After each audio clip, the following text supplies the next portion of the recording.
did you know that this week happens to be Eating Disorder Awareness Week? And so this morning, Dr. Julie is joining us this morning on Good Morning Arizona to talk about this very subject, the awareness we need to talk about. And, you know, before we came on air, we were talking about the youngest of the young. The onset often starts as early as 12 to 15 years old.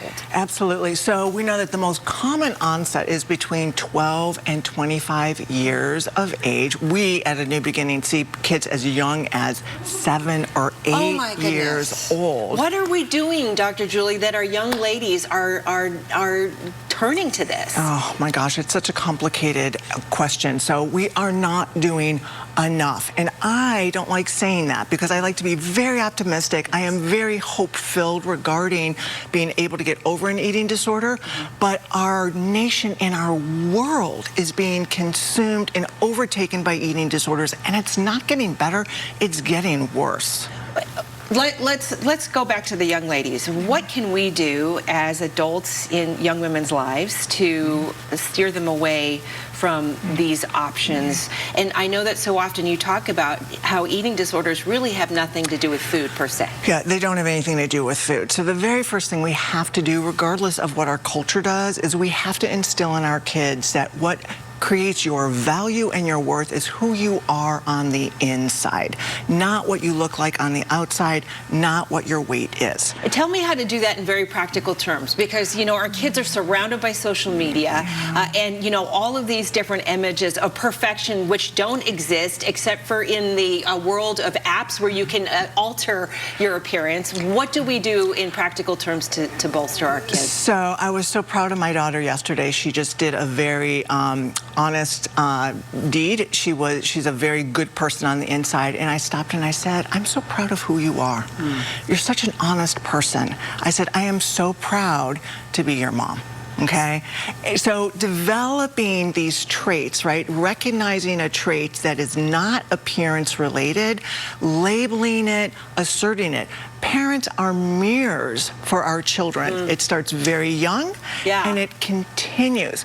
If we mirror, oh, you look so pretty today, or oh, did you lose weight, right? We're giving them a value system that says your worth is based on appearance and weight. We don't want to do that. So from young women, we've got to talk about middle-aged women because that is the biggest chunk of, as far as demographics are concerned in eating disorders, right? So listen to this. So the most common onset is 12 to 25 years of age. Okay. But the highest rate of disordered eating, what do you think?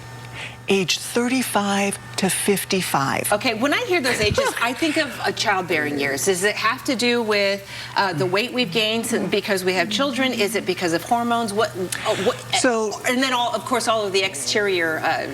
Great question. So let's draw a parallel, right? Because age of onset between 12 and 25. So hormones are raging, right? Hormones are affecting your body in a way that you feel a lack of control. There's a lot of transitions going on, maybe first love, first breakups, going off to college. Let's look at women 35 to 55. We have perimenopause and menopause, right? Hormones are changing. It's affecting our body, our shape. We don't have control over it, and there's a lot of transitions, right? So maybe empty nesters, maybe divorce, maybe our parents are getting ill or passing away, right? So our psyche... Big, large life events. And our psyche then says, what can I control? And in our society, it's I can control my weight and I can control what I eat, and I have a temporary sense of control. Okay, very quickly, how do we control for that? So many things, and hopefully a future segment. So we want to be able to have an internal locus of control. We cannot control life, but we can assert ourselves. People with eating disorders are usually people pleasers. They don't say what they want, they don't say what they need, they accommodate other people too much, and to your psyche that says, I have a lack of control. I see. And so the control comes in the eating disorder. You got it. Got it. All right. Julie, gosh, such great advice. We could talk forever. Thank you so much. Really appreciate the discussion. We need to make some changes from the inside out. Amen to that. Thank you. Okay.